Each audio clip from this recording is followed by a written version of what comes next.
Ce que vous entendez actuellement est certainement l'un des plus beaux sons que vous puissiez écouter. La mélodie forestière ou sylvestre, comme vous voulez. La chouette, le grillon, l'aboiement du chevreuil.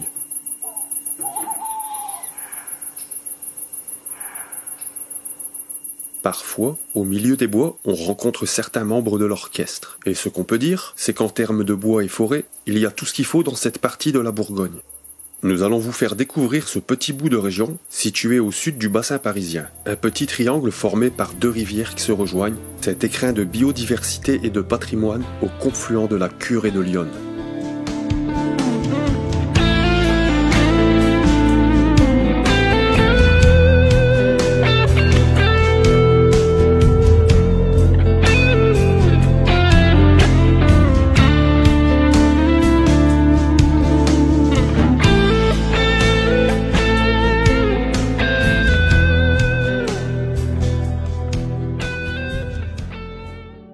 L'emplacement de notre découverte se situe dans le sud du département de l'Yonne.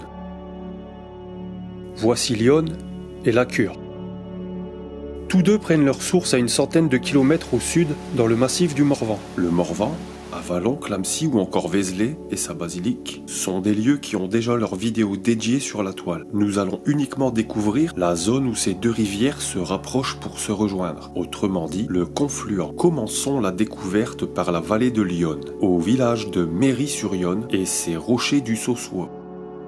Les rochers du Saussois permettent la pratique de l'escalade, et en montant sur la crête par le sentier, vous profiterez d'une magnifique vue qui surplombe l'Yonne ainsi que le village de Méry.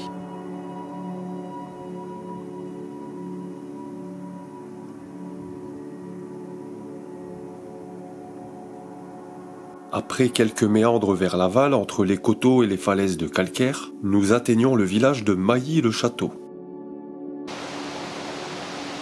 Il y a une anecdote sur Mailly-le-Château que nous n'avons pas trouvée banale. C'est dans son château, il y a plus de 10 siècles, que fut écrite et signée la première charte d'abolition des serfs. Cette charte est considérée comme une première ébauche de l'abolition de l'esclavage.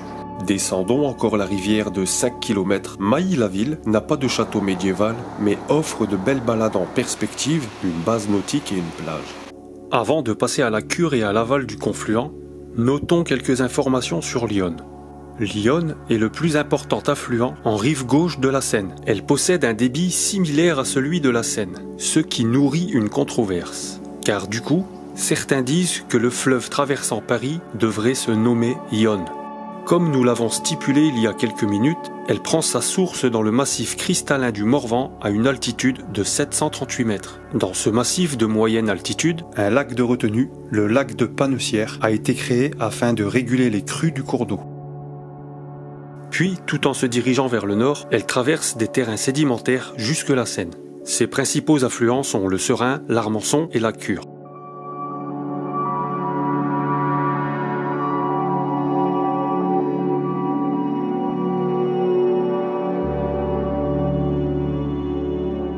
Depuis très longtemps, comme beaucoup d'autres cours d'eau, l'Yonne fut utilisée pour le flottage du bois, notamment le bois de chauffage, ainsi que le transport des vins. Ces deux marchandises pouvant être du coup facilement transportées vers Auxerre et la capitale. Passons de l'autre côté. La Cure, dans ce secteur, est une réplique miniature de l'Yonne. Elle prend sa source dans le même massif et traverse les mêmes terrains, cristallins en amont et calcaires en aval. Elles sont si semblables qu'on pourrait les confondre.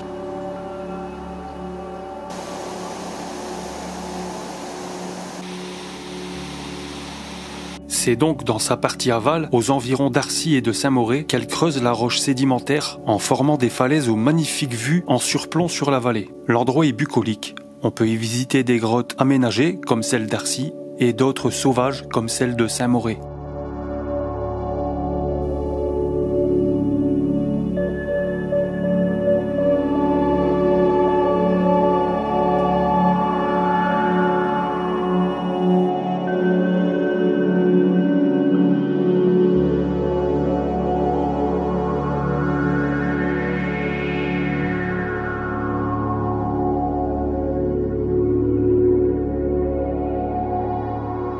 Nous y avons constaté une biodiversité plutôt riche et préservée.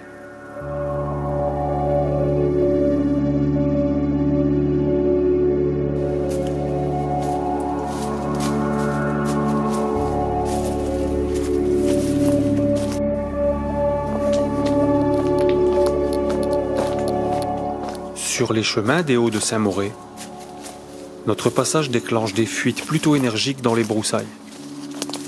Avec un peu de patience et de discrétion, nous avons pu voir ressortir l'animal, identifier l'auteur de ces remue-ménages, le lézard vert occidental.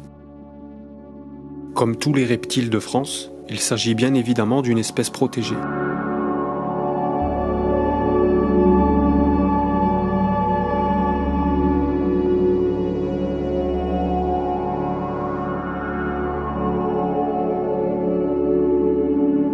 La cure passe par Lucie et Vermenton où elle se divise en de nombreux embranchements au parc des Îles avant de trouver l'Yonne au confluent. Ce qu'on peut dire sur le confluent en lui-même, c'est que c'est un endroit assez isolé.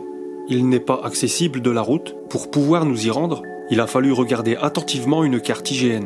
Il faut accéder par le canal d'Accolé, tourner à l'écluse et en suivant le sentier vers le nord, nous avons pu nous rendre à l'endroit exact où se mêlent les eaux de la Cure et de l'Yonne.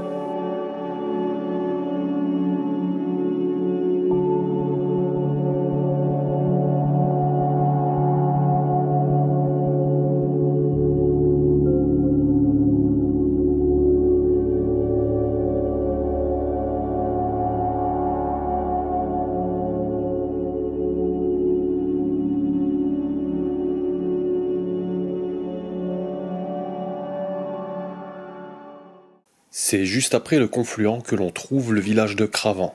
Ce village est un ancien bourg médiéval assez important, car il comptait plus de 5000 habitants au Moyen-Âge, contre 800 aujourd'hui. Sa situation géographique au carrefour des deux cours d'eau en faisait un lieu de transit des marchandises très important. Si important qu'il avait son propre grenier à sel. Des édifices comme les portes de la ville, le beffroi, le donjon. Les lavoirs, les fontaines et les maisons à colombage témoignent encore de cette riche et prospère époque. Jusqu'au jour de l'écroulement de son pont par manque de maintenance en 1726, emportant avec lui la prospérité de Cravant. Un petit ruisseau nommé le Rue des Prés prend sa source dans les Hauts de Cravant et traverse le village en alimentant les deux lavoirs. Je vais vous faire la visite du second lavoir de Cravant, bâti en 1828 et rénové en 2017.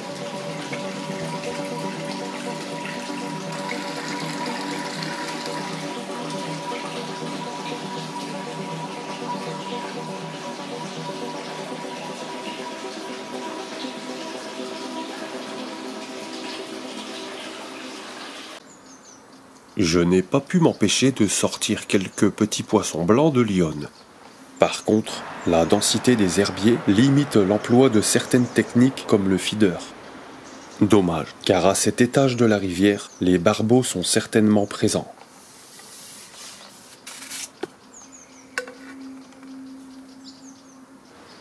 Tout le long de l'Yonne, y compris Cravant, est longé par le canal du Nivernais. Il est aujourd'hui exclusivement dédié aux bateaux de plaisance. Les carpes, pourtant bien présentes dans ce canal, n'ont pas répondu au montage bouillette malgré les amorçages sur plusieurs jours. De bonnes sessions de pêche au coup à la canne ont compensé l'absence de départ à carpe. Et quelle surprise quand de magnifiques tanges bien dorées arrivent sur le coup.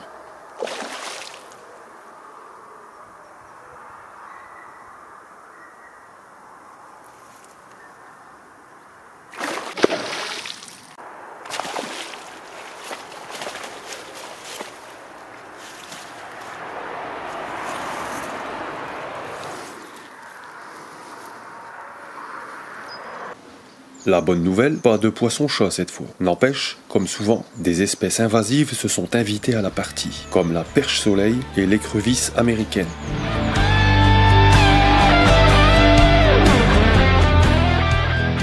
On ne peut passer en Bourgogne sans y goûter quelques vins. Notamment, les vignobles d'Irancy qui débordent sur la commune de Cravant produisent l'un des meilleurs crus en pinot noir de la région.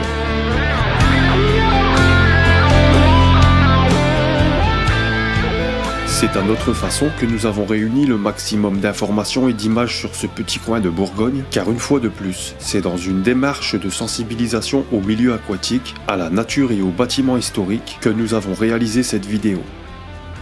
Alors si vous y venez, respectez les cours d'eau, protégez la biodiversité, préservez le patrimoine. À la prochaine!